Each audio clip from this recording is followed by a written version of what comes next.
नमस्कार, मैं साहुल पांडे और आप बने हुए हैं बिहार के साथ। बिहार चुनाव बहुत दिलचस्प हो चुका है क्योंकि एनडीए में जिस तरीके से लोजपा अलग हुई उसके बाद से कई बीजेपी के नेता जो है वो लोजपा में जाकर के शामिल हो गए, जिन्हें इस बार टिकट नहीं मिला और लोजपा की तरफ से उन्हें टिकट दे दिया गया और चुनावी मैदान में उतार दिया गया। ऐसे में ये नेता जब चुनावी मैदान में उतरे तो नरेंद्र मोदी का नाम लेते रहे और नीतीश कुमार को जो है घेरते रहे, नीतीश कुमार के ऊपर हमलावर रहे, जबकि नरेंद्र मोदी को लेकर के इन नेताओं ने बड़े अच्छे अच्छे बयान दिए। वही नीतीश कुमार के शासनकाल को इन लोगों ने जो है 15 साल के लालू के शासनकाल से ही बराबर करके वो जनता के सामने पेश किया। यानी लोजपा जिस तरीके से चिराग पासवान ने जो बात कही थी कि हम नरेंद्र मोदी के नाम पर चुनाव लड़ेंगे, उसी के तर्ज पर जो है उनके उम्मीदवार जो है अपना चुनाव प्रचार भी कर रहे हैं।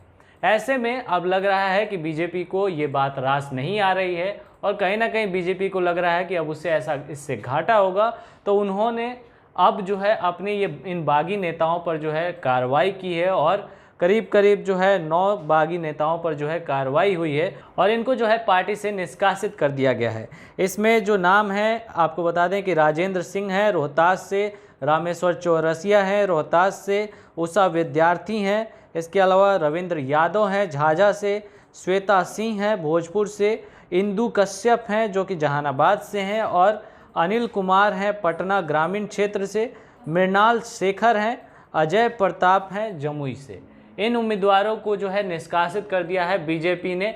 ये खबर अब आप कह रहे होंगे ये तो आप जान चुके हैं पहले ही, क्योंकि खबर तो पहले ही आ चुकी है, लेकिन अब इस निष्कासन को लेकर के जो है इन उम्मीदवारों के तरफ से बयान आने लगे हैं। बयान भी आए हैं, लेकिन बयान को गौर करने वाली बात यह है कि बयान जो है वो बीजेपी के खिलाफ नहीं है, बयान नीतीश कुमार के खिलाफ है। निष्कासित बीजेपी ने किया है, लेकिन बयान ये नेता दे रहे हैं नीतीश कुमार के खिलाफ और ऐसा आरोप लगा रहे हैं कि नीतीश कुमार के दबाव में आकर के बीजेपी ने ये कार्रवाई की है और बीजेपी के कुछ नेता या फिर बीजेपी का जो बिहार नेतृत्व है वो नीतीश कुमार के दबाव में काम कर रहा है। ऐसे में सामने आया है बयान रामेश्वर चौरसिया का, जो कि इन दिनों सासाराम में घूम रहे हैं। पहले नोखा सीट से विधायक थे, उन्हें इस बार जो है टिकट नहीं मिला, तो अब लोजपा की तरफ से टिकट मिला है। अब वो जो है सासाराम से चुनाव मैदान में खड़े हो गए हैं और जदयू के प्रत्याशी को जो है ललकार रहे हैं। ऐसे में जब उनका निष्कासन हुआ है बीजेपी से तो उनका बयान आया है, जरा सुनिए वो क्या कह रहे हैं। क्योंकि जनता ये कह रही है कि बिहार का एक नेता पूरे बीजेपी को बर्बाद कर रहा है और नीतीश कुमार की साजिश के चलते वो बीजेपी का आदमी नीतीश से मिला है और सारी जीतने वाली सीटों को नीतीश कुमार के यहाँ सरेंडर कर दिया और नीतीश कुमार के यहाँ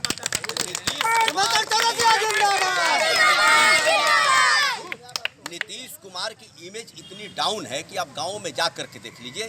खैर आरजेडी का तो वोट नहीं है, वो अपहरण इंडस्ट्री लोग नहीं चलाना चाहते।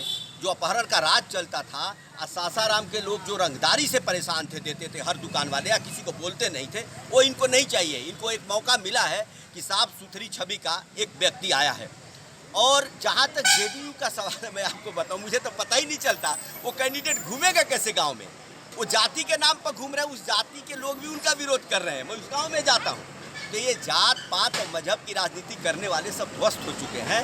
और मैं बोलता हूँ कि बीजेपी के इस कृत्य से इतना गुस्सा है पब्लिक और जनता में कि इनकी जमानत नहीं बचेगी। आप देख लीजिए, ये दोनों ही लड़ाई में नहीं है, लड़ाई में कोई नहीं रहेगा। रामेश्वर चौरसिया भले ही नीतीश कुमार को घेर रहे हों और बहुत सारी बातें कह रहे हों, जैसे कि सड़क की बात कह रहे हैं कि सड़क निर्माण नीतीश कुमार कराते हैं तो 1 साल में टूट जाता है, जबकि उन्होंने कराया तो वो अभी तक जो है वो जीटी रोड चल रहा है। अब ये पता नहीं कौन सा दावा वो कर रहे हैं, लेकिन सच्चाई तो यही है कि नीतीश सरकार में जो सड़कें बनी हैं वो अच्छी तरीके से चल भी रही हैं और उनका मेंटेनेंस का काम भी जोरों पर रहा है, क्योंकि इसके सबूत भी सामने हैं। हालांकि रामेश्वर चौरसिया ये बात जरूर कहेंगे, क्योंकि बीजेपी की तरफ से जिस तरीके से उन्हें टिकट इस बार नहीं दिया गया, तो जहां से टिकट मिल रहा है उसी पार्टी के पार्टी लाइन के हिसाब से वो चलेंगे। क्योंकि लोजपा ने इस बार जिस तरीके से ये साफ तौर पे कहा है कि वो नरेंद्र मोदी के नाम पर चुनाव लड़ेगी नीतीश कुमार के खिलाफ, तो ऐसे में जब रामेश्वर चौरसिया गले में जो है लोजपा का पट्टा बांधे हुए हैं और ये दावा कर रहे हैं कि 30 साल से ज़्यादा वक्त तक वो बीजेपी में रहे हैं और बीजेपी के कार्यकर्ता हैं, तो उनकी जो ये बातें हैं वो दो मुही सी दिखाई देती हैं। भले ही आज गले में पट्टा लोजपा का है, लेकिन वो अपने आप को बीजेपी का बता रहे हैं। अगर बीजेपी के होते तो इस तरीके से जो है सिर्फ सीट के लिए या फिर सिर्फ चुनाव लड़ने के लिए बीजेपी से तो बागी नहीं होते। फिलहाल इस रिपोर्ट में इतना ही। आप बने रहें बिहार के साथ। धन्यवाद।